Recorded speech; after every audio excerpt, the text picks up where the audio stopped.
Well, that about says it all here, YouTubers. Joe Kersey here. Joe S. Kersey here, the one that's still alive on Wednesday, January 28th, 2015. At just for 1 o'clock in the afternoon Eastern Time. This on the 40th anniversary of my dad's death. And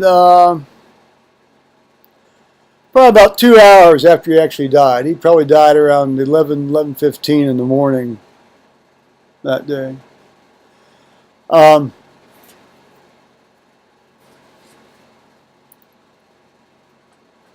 Well, he's in the presence of Almighty God now. His soul is, in any case, until the resurrection, general resurrection.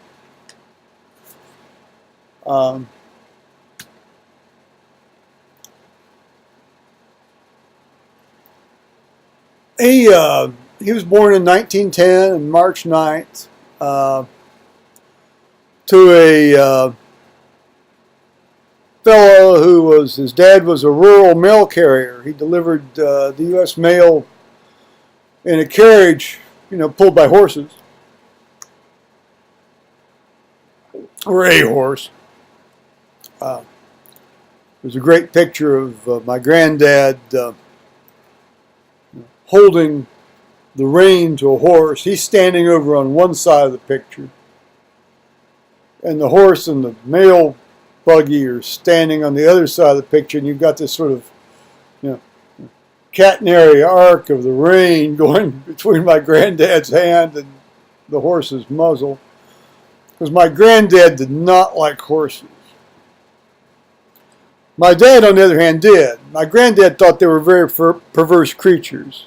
My dad didn't think so, although I can't say that, it wasn't like we kept horses. He wasn't one of these horse enthusiasts, but he got along with them.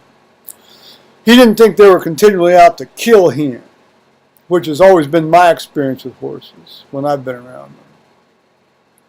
I think they're very perverse creatures.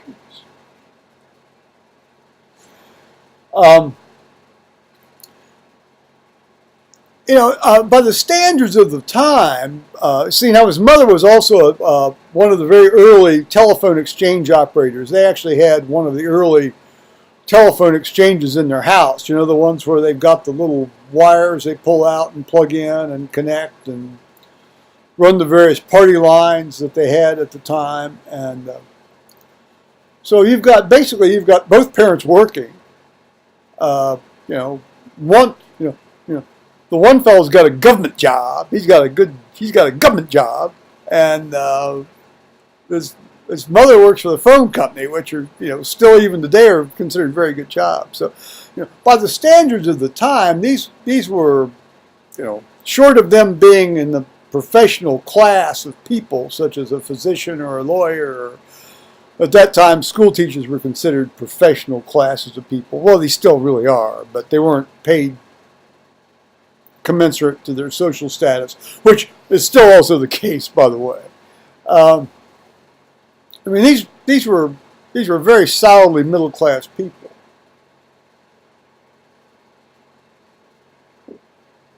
They were able to vacation in northern Michigan, for at least 2 weeks a year, at a time when to get to northern Michigan required about a 3 days journey up and back. We're talking the Upper Peninsula. We're not talking about just the northern part of the Lower Peninsula. This was back when US 23 was at times just a gravel road, alongside the shore of Lake Huron. My dad went to Wilmington College for 2 years, between 1928, after he graduated from high school, in 1930. And then he finished off his last 2 years at Ohio State University and graduated at the end of winter quarter 1932.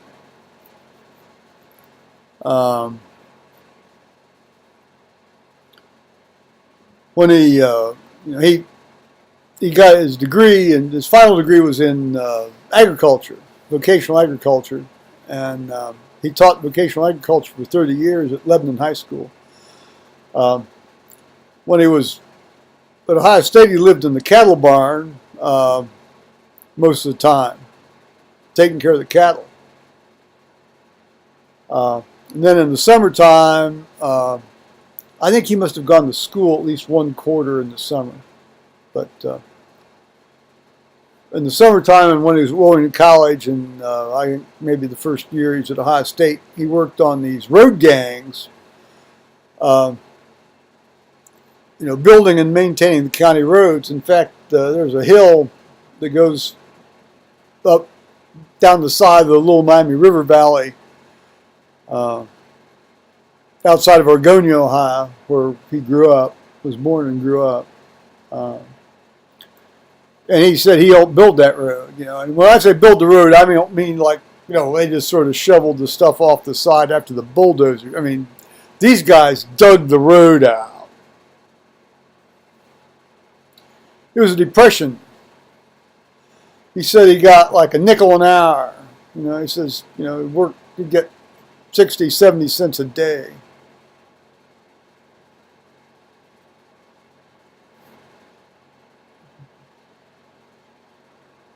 Even allowing for inflation, that's still barely, that's like $7 or $8 a day in today's money.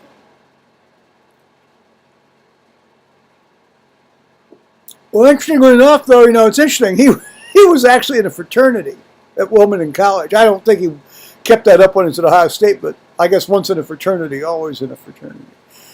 And he was in this Phi Gamma, was it Gamma Phi Gamma fraternity. I guess it's called the Gobblers over at Wilmington. And he met my mother at a fraternity dance. Now, she was not in a sorority. She went to Wilmington College. She was living with her sister in Wilmington, Ohio at the time. And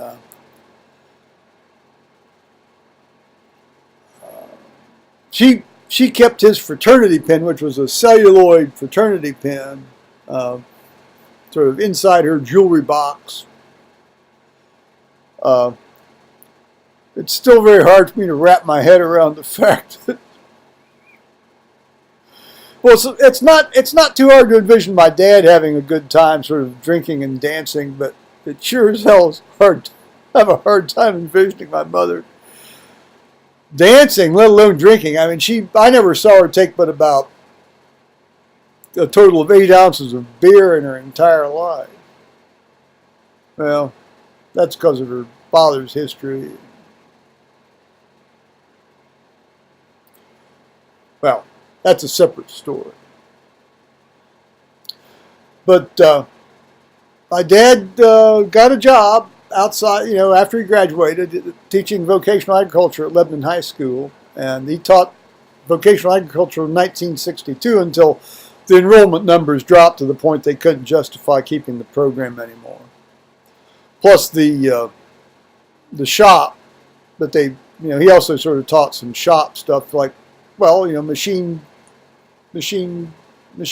and so forth. Well, that place caught fire, and they thought, well, we aren't going to rebuild it, and so that was that. So he ended up teaching general science to the hoodlums. Lebanon High School had a track program then. You had sort of the general track, you had the business track, and you had the college prep track. And this was 9th grade general science for the hoodlums. That'd be the general track. Well, turns out they were also the hoodlums.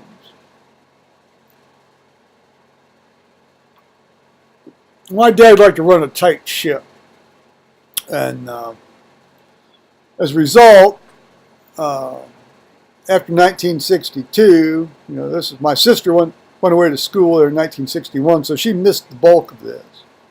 On the other hand, I was 10 years old, and so I got the bulk of this from the brothers of the people that were pissed off at my dad when I was in elementary school and junior high school. You just did. And they'd come by, they'd rock the house and egg the house and fuck with me in school, Isn't that great? But anyway, when he retired, he was very happy to have retired. He retired in 1972 after having taught 40 years. Well, at least he got 3 years of being out of that joint. He was able to cook the food and have some good food for the last 3 years of his life. Since my mother was a threat to food except for baking. Well, and fried chicken. She could bake and cook fried chicken, but the rest, anything else, was like, she was a direct threat to food. But after my dad retired, he cooked all the food. He said to me at one point, he says, "God, now I can have good food." Let no vegetables safe around my mother. It was almost certain to be massively overcooked. My dad loved to garden. He put out about 4 acres of garden every summer, and he had, as I have, only I have the good fortune of having, grown up in an era where there's now effective medicines for this. He had severe hypertension, and in the 1950s and early 1960s, there weren't very many effective drugs. I mean, the drugs that were effective had so many side effects and knocked the hell out of you so badly that unless you had ultra, ultra, ultra severe hypertension, you couldn't take them and function. So what was typically the case is they'd try to give you, like a Valium, or when it came out, which was in '64, and before that it was like reserpine, which causes people to hallucinate and has all sorts of other side effects, and then you had he was never on any of the ganglionic blocking drugs, which would have been the next step up, or the big gun Ismalin, guanethidine, and not guanethidine. Well, his trade name was Ismalin. But see, what happens when you have severe hypertension and you're not well controlled, and you tend to have a tendency to, how should we say, be very intense anyway. But you tend to have a fairly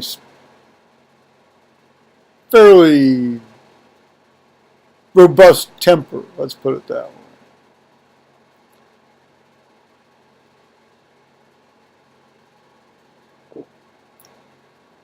One wished to walk softly around my dad when he got home from work.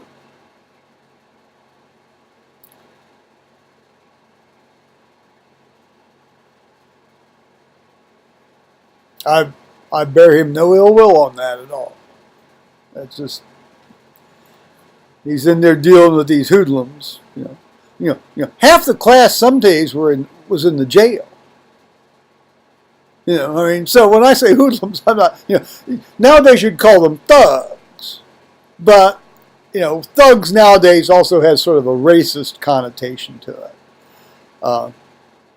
Then you could say thugs and not have a racist connotation to it. But we called them hoodlums. Hoods, if you will. And not the cleaned up, sort of spiffy, Hollywoodized hoods from West Side Story either. Interestingly enough, after I got into high school, I got along very well with these guys. I think they recognized a similar temperament on some level.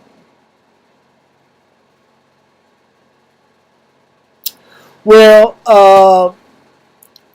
obviously he died 40 years ago today, and the way I found out about it was I was at Riverside Hospital helping a surgeon that I was spending a month with, William Nur.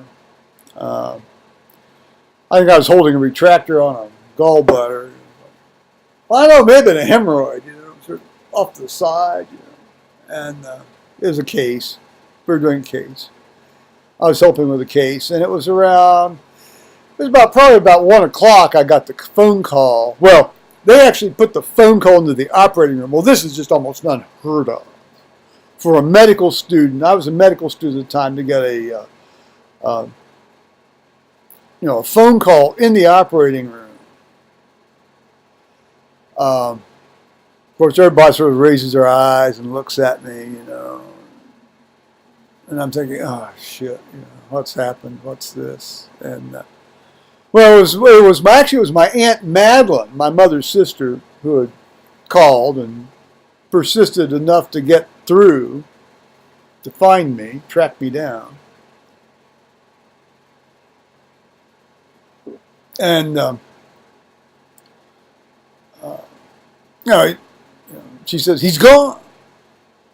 And I thought, what do you mean who's gone? What's gone? I thought maybe she was talking about Thomas, my son. He's gone. And no, my dad had died. And my mother and her sister had gone up there to Miami Valley Hospital to visit him after his stroke. He had a stroke 2 weeks earlier. On January 14th, he had his stroke that would finally kill him. And he was actually not doing too badly. He was progressing out of that. He would have probably been able to, he would have sort of been able to come home and, get around. He couldn't have gardened anymore, but he could have gotten around and read. Maybe he would have had to have gone back to eating really badly overcooked vegetables. But the physical therapist came to drag him down for physical therapy, and he had a big MI, big heart attack, and died. But my mother and my aunt show up there to go into his room, and they see his room completely cleared out. Bed's made up, all his shit's out of the room. Well, that was probably not the suavest way to let them know about his demise. Notice I didn't say passing. That was not the suavest way to let them know about his death. It's called death, guys. It's not called passing. You don't pass anywhere. It's in the kidney stone. You die.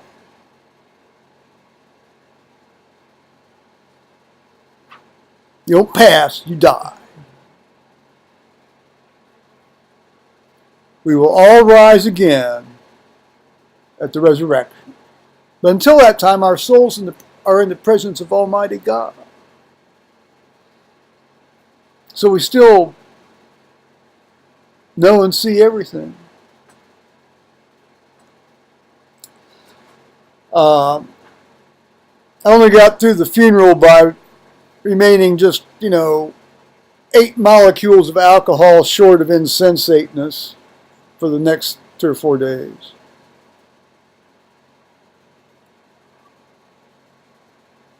But I will say that as horrible as modern day United States funeral rites are, and they are horrible,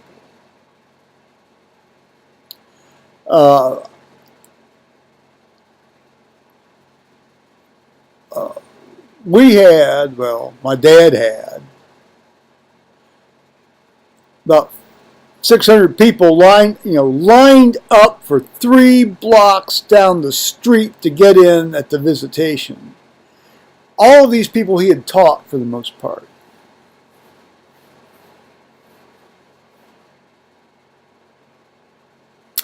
So I'm glad I got to sort of be part of that, despite the fact I didn't think I would be wanting to be part of that.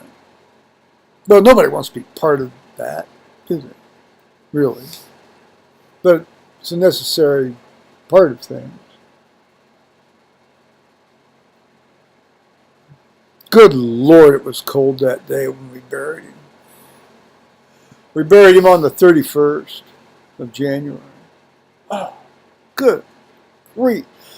About a 30-mile-an-hour wind. It's like 21 degrees Fahrenheit. It's just god-awful cold. Well,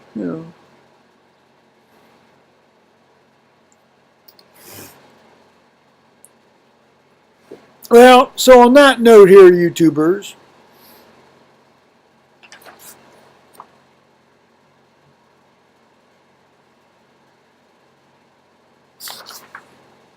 bye-bye, YouTubers.